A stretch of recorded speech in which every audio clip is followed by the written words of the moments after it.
Nikah itu 1% menyenangkan, 99% sangat menyenangkan kayak gitu. Jadi siapa sih yang nggak suka kalau tidur ditemenin kayak gitu kan, masak juga ada temennya.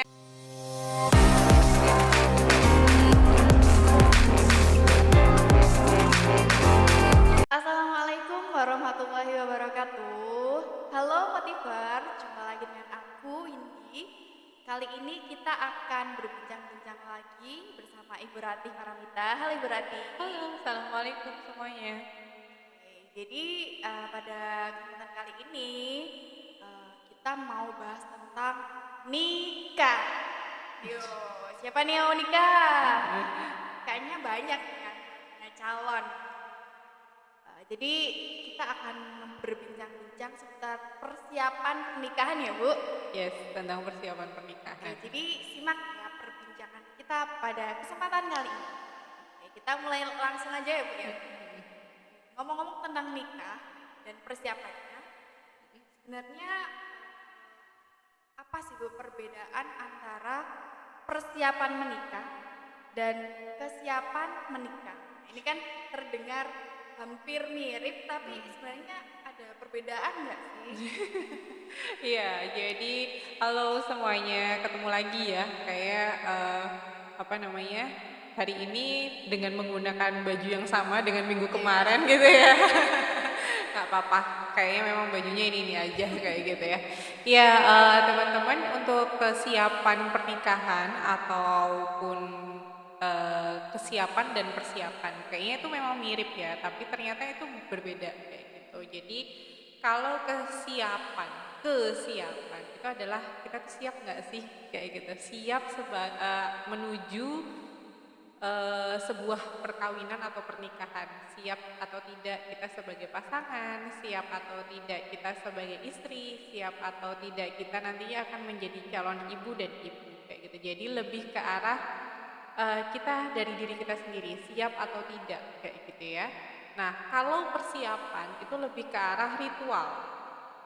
Jadi kayak pakai adat apa ya gitu. Baru dibilang baru ditembak udah langsung mikirin adat kayak gitu kan. Mau adat apa nih yang dipakai kayak gitu. Nah, biasanya lebih ke arah ritualnya, adat apa yang digunakan, undangannya berapa kayak gitu ya.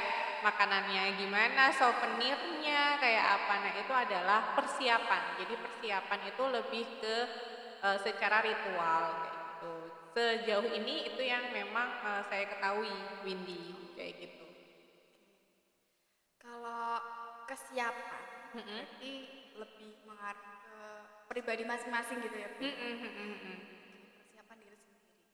Jadi kalau sebenarnya ketika kita ingin melangkah menuju jenjang pernikahan, sebenarnya apa sih diri kita yang harus kita siapin gitu? Apa aja yang perlu kita selesaikan atau apa aja yang perlu kita siapkan untuk menuju jenjang lebih serius ya di pernikahan? Oke, jadi sebelum kita menikah ya, sebelum kita melanjutkan ke jenjang pernikahan gitu, biasanya kita cek dulu ya, sebenarnya ada nggak dari diri kita itu yang masih belum selesai. Jadi unfinished business yang dari diri kita itu apa gitu ya. Contoh misalkan kita belum bisa nih berdamai dengan emosional kita yang bagian sebelah mana kayak gitu. Nah, itu biasanya kita kenali terlebih dahulu. Oh, kalau misalkan saya mendapatkan masalah A kayak gitu ya, saya biasanya menggedorkan kepala ke dinding biasanya kayak gitu. Nah, itu yang harus ditelaah sehingga nanti pada saat kita menikah mungkin itu bisa lebih berkurang kayak gitu ya. Nah, caranya gimana? Ya datang ke profesional kayak gitu ya. Datang ke psikolog ataupun ke dokter ataupun ke psikiater kayak gitu ya. Nah, jadi ditelaah dulu kenapa ya biasanya. Nah, itu diselesaikan dulu. Tetapi yang namanya proses gitu ya, itu memang tidak bisa sampai yang selesai dulu bersih terus kita baru melangkah. Nggak boleh kok sambil jalan, nggak apa-apa, tapi dipahami kayak gitu ya, baik itu dari diri sendiri ataupun pasangan juga dikasih tahu ketika ada permasalahan biasanya saya melakukannya seperti ini kayak gitu. Ada hal-hal yang memang harus diketahui oleh pasangan, ada juga yang nggak perlu. Misalkan contoh, oh dulu mantan pacar saya ada 100 kayak gitu, kayaknya nggak perlu gitu ya teman-teman kalau kita membahas hal tersebut kepada calon suami kita kayak gitu, karena ya suami kita itu adalah untuk masa depan kita, bukan untuk masa lalu kita, intinya kayak gitu. Oh, oke. Kayak Berarti gitu. ke emosional juga ya. Jadi lebih ke arah itu yang memang harus dipahami untuk diri sendiri. Jadi selesai dulu dengan diri sendiri. Terus yang kedua gitu, bisa juga kita cek nih, selain dengan penyelesaian masalah, kita cek terkait dengan biasanya kita ini lebih senang seperti apa sih, love language-nya tuh kayak gimana, kayak gitu. Tapi ini untuk diri sendiri dulu ya, bukan untuk pasangan. Jadi love language-nya kita tuh kayak gimana? Contoh, oh kita itu termasuk yang act of service kayak gitu, yang suka melayani, atau kita suka yang diberi apa istilah kado, yang dikasih pemberian kayak gitu. Atau kita sukanya physical touch kayak gitu. Jadi lebih ke arah hal-hal yang seperti itu apa sih yang harus diketahui oleh pasangan terkait dengan diri kita sendiri kayak gitu. Itu sebenarnya juga tentang love language juga penting banget gitu ya Bu ya. Jadi istilahnya semisal kita bahasa yang kita gunakan itu bahasa Indonesia, tapi pasangan kita tuh nggak tahu kalau kita tuh menggunakan bahasa Indonesia, jadi kan jadi miss gitu ya Bu ya. Jadi kita juga perlu menjelaskan ke pasangan. Benar-benar. Nah, mungkin selain love language itu akan ada banyak hal juga yang harus kita ketahui terkait dengan diri kita. Jadi problem solvingnya kita kayak gimana, love language-nya kita kayak gimana. Kemudian hal-hal apa yang sekiranya kita sukai atau hal-hal apa yang sekiranya kita tidak kita sukai kayak gitu ya. Nah, terkait dengan hobi apa sih yang biasanya kita pada saat waktu luang kita gunakan kayak gitu ya. Terus bagaimana caranya kita juga menyimpan keuangan kita pada saat kita masih sendiri. Nah, jadi bukan hanya soal masalah I love you, you love me kayak gitu ya, tapi juga terkait dengan sampai dengan masalah finansial, bagaimana kita dulu caranya merencanakan keuangan kayak gitu. Nah, itu kitanya seperti apa. Nah, selain diri kita, itu juga kita harus tahu sih terkait dengan pasangan kita. Kayak gitu. Jadi bukan hanya diri kita yang disiapkan, tetapi kita juga bisa untuk melihat dari pasangan. Dulu itu ada istilah, kalau di Jawa tuh ada bibit bebet bobot. Nah, tahu ya ini ya, bibit bebet bobot. Nah, sebenarnya tidak ada yang salah dengan bibit bebet bobot kayak gitu. Jadi dengan bibit bebet bobot itu kita tahu nih, oh dia dari keluarga yang seperti apa sih kayak gitu. Bukan untuk istilahnya mencari level ataupun gimana ya teman-teman, tetapi kita tahu nih, oh dia dari keluarga yang mungkin agamanya seperti apa sih kayak gitu. Kemudian di dalam keluarga itu dia memperlakukan orang tuanya seperti apa kayak gitu, memperlakukan adik dan kakaknya seperti apa. Nah, itu kita cek dulu keluarganya. Terus kemudian kita cek dulu dia kuliah di mana, terus kerja di mana. Nah, itu juga perlu kita ketahui. Terus bagaimana ketika pasangan kita menyelesaikan masalahnya seperti apa. Nah, kemudian setelah itu bagaimana dia dalam mengelola keuangan. Kayak gitu. Jadi, kalau misalkan sama-sama sudah bekerja, bagaimana sih selama 1 bulan dia menyisihkan penghasilannya? Seperti apa? Terus kemudian juga bisa nih teman-teman yang mau atau menjelang menikah boleh untuk cek fisik ya. Cek fisik itu bukan berarti yang negatif gitu ya, tetapi kembalikan dulu ke tujuan dari teman-teman mau menikah itu untuk apa. Nah, memang terkait dengan masalah keturunan ya Windy. Jadi boleh kok teman-teman ketika sebelum menikah cek terlebih dahulu. Takutnya nanti ada hal-hal yang kurang diinginkan, seperti ternyata antara pasangan itu tidak cocok untuk golongan darah.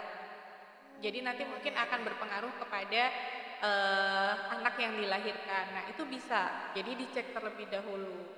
Nah, kalau misalkan memang sudah seperti itu, nanti biar bisa tahu satu dengan yang lainnya, Windy.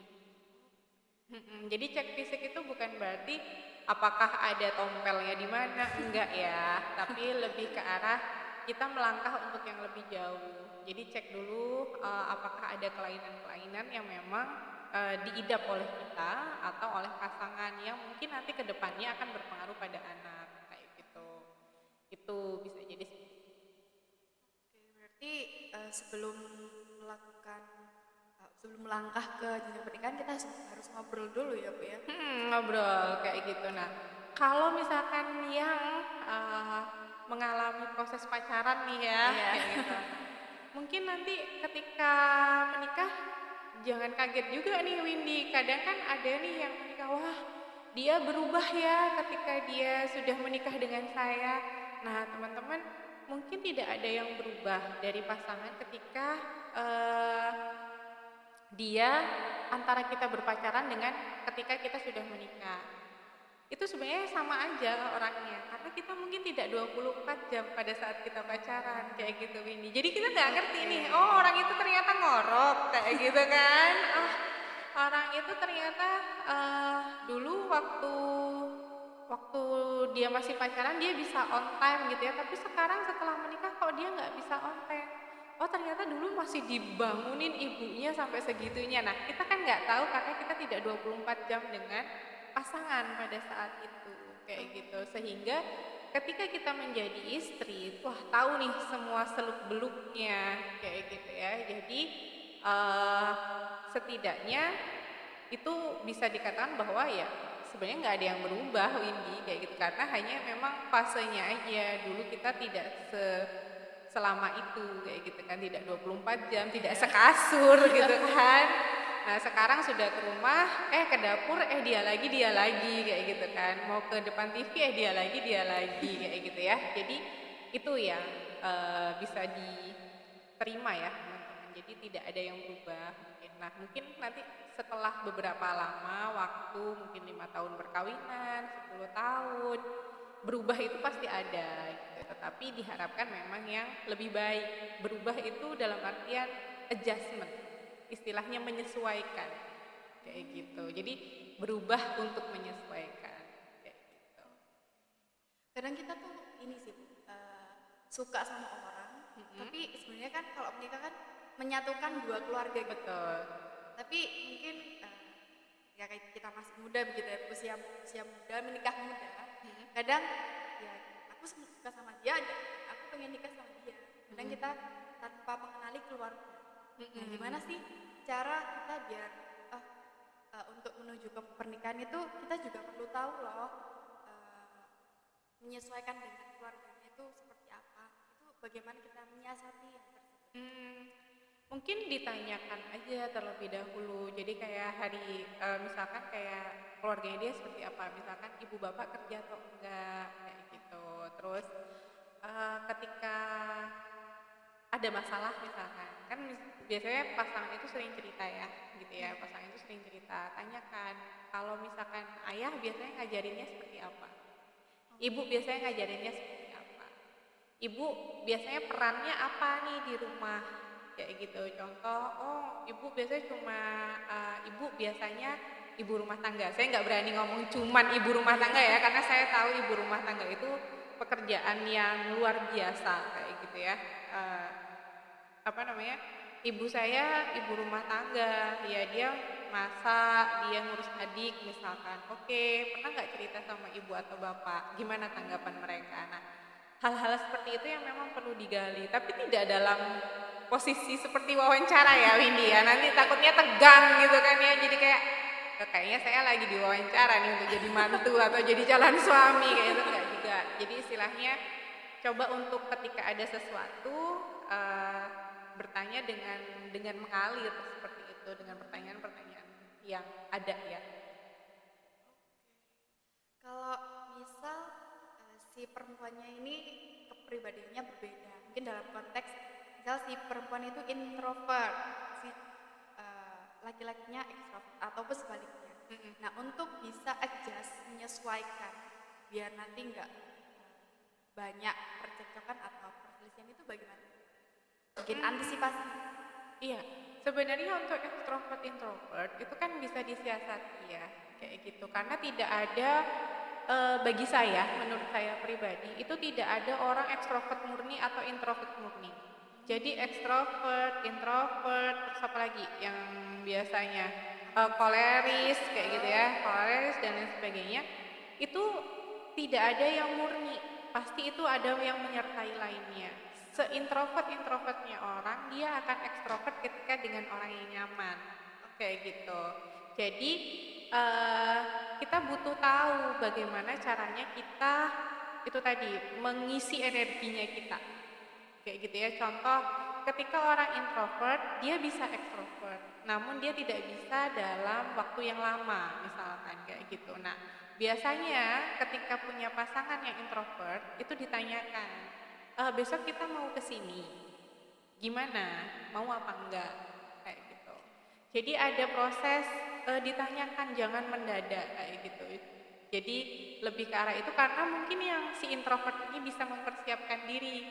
Oh oke, besok kita ke Taman Ria, pasti banyak sekali orang, ramai gitu ya. Dia harus mempersiapkan energi. Oke, aku akan tidur lebih awal kayak gitu untuk mempersiapkan energi. Nah, biasanya orang-orang yang introvert itu seperti itu.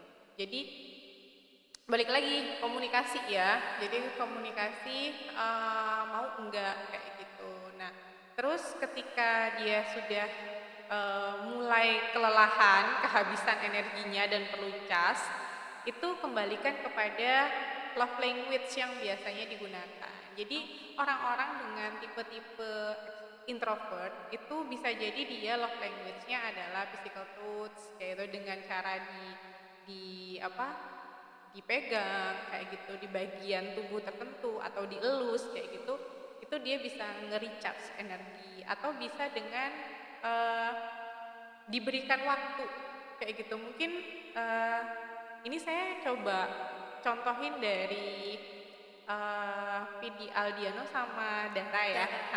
Nah, kalau si Mbak Daranya itu kan dia lebih butuh waktu untuk menyendiri lama. Nah, it's okay, ya itu berarti butuh waktu. Nah, itu juga butuh selain komunikasi, pengertian kayak gitu, dan itu memahami kalau memang kekurangan dari pasangan itu seperti itu. Karena kan memang tidak pernah ada yang sama ya antara laki-laki perempuan kayak gitu. Di bacaan itu biasanya cowok yang pendiam itu jodohnya cewek yang atraktif. Mungkin banyak yang seperti itu. Iya bisa jadi, karena kembali lagi ya, tidak apa namanya, mungkin memang dijodohkannya seperti itu, tetapi balik lagi, ini entah ini quote atau apa gitu ya, saya lupa. Biasanya orang yang menikah itu jodohnya adalah cerminan dari diri kita sendiri, kayak gitu. Jadi entah itu cerminan secara sama-sama pemalas bangun paginya kayak gitu ya. Jadi oleh karena itu kan biasanya ada nih entah itu hadis ataupun quote, saya lupa, mohon maaf. Jadi ada yang bilang kalau perbaiki dirimu maka nanti jodohmu juga akan mengikuti hal yang seperti itu kayak gitu. Nah, makanya itu adalah jodoh itu adalah cerminan diri kayak gitu biasanya. Jadi kalau mau jodoh baik maka perbaikilah dirimu kayak gitu. Ya, dengarkan teman-teman. Jadi sebelum kita memutuskan untuk menuju jenjang yang lebih serius, yaitu menikah. Yang mana menikah itu seumur hidup itu. Ininya seumur hidup. Dari itu, kalau kita ingin memiliki pasangan yang baik, maka kita harus juga memperbaiki, meningkatkan talent kita dulu ya, perbaiki apa yang belum baik dan meningkatkan apa yang sudah baik. Iya, betul. Dan juga kita juga harus memperhatikan sebelum memutuskan untuk menikah, untuk kawin ya kan, untuk merit, kita juga harus mempersiapkan diri kita, dan juga kita harus bisa komunikasi dengan pasangan yang baik gitu ya Bu, karena salah satu kunci pernikahan juga komunikasi ya Bu. Itu ya teman-teman. Jadi bisa disimak tadi obrolan kita yang mungkin sudah lumayan lebar, sudah lumayan banyak. Di sebelum menikah kita harus belajar banyak hal, belajar tentang diri kita dan juga belajar tentang pasangan kita. Begitu ya Bu ya. Mungkin Bu Rati punya pesan-pesan nih buat teman-teman yang mau nikah. Oke, untuk teman-teman yang mau nikah, sebenarnya nikah itu tidak menakutkan ya, kayak gitu. Nikah itu 1% menyenangkan, 99% sangat menyenangkan kayak gitu. Jadi Kerisoi ya teman-teman. siapa sih yang nggak suka kalau tidur ditemenin kayak gitu kan, masak juga ada temennya kayak gitu ya. Jadi tidak perlu takut ataupun risau ataupun galau ketika memang teman-teman sudah siap secara lahir batin gitu ya dan psikologis itu untuk menikah, maka ya sudah menikah saja gitu. Dan menikah itu tidak semenyeramkan apa yang memang teman-teman apa ya yang ada di luar sana, omongan-omongan yang ada di luar sana kayak gitu. Dan ketika memang sudah menikah, ya setidaknya pernikahan itu harus dijaga kayak gitu ya, karena kembali lagi hadiahnya surga. Pernikah adalah ibadah seumur hidup gitu. Kalau dari saya sih itu aja, Windy. Apa ya, pesan yang mungkin bisa kita catat dan kita resapi ya, karena tujuan dari menikah itu satu, surga. Jadi kita dan pasangan kita itu saling surga mensurgakan. Benar. Oke teman-teman, menarik sekali perbincangan kita pada kesempatan kali ini. Kita akan berbincang lagi dengan topik yang lebih menarik lagi di lain kesempatan. Thank you semuanya, bye-bye.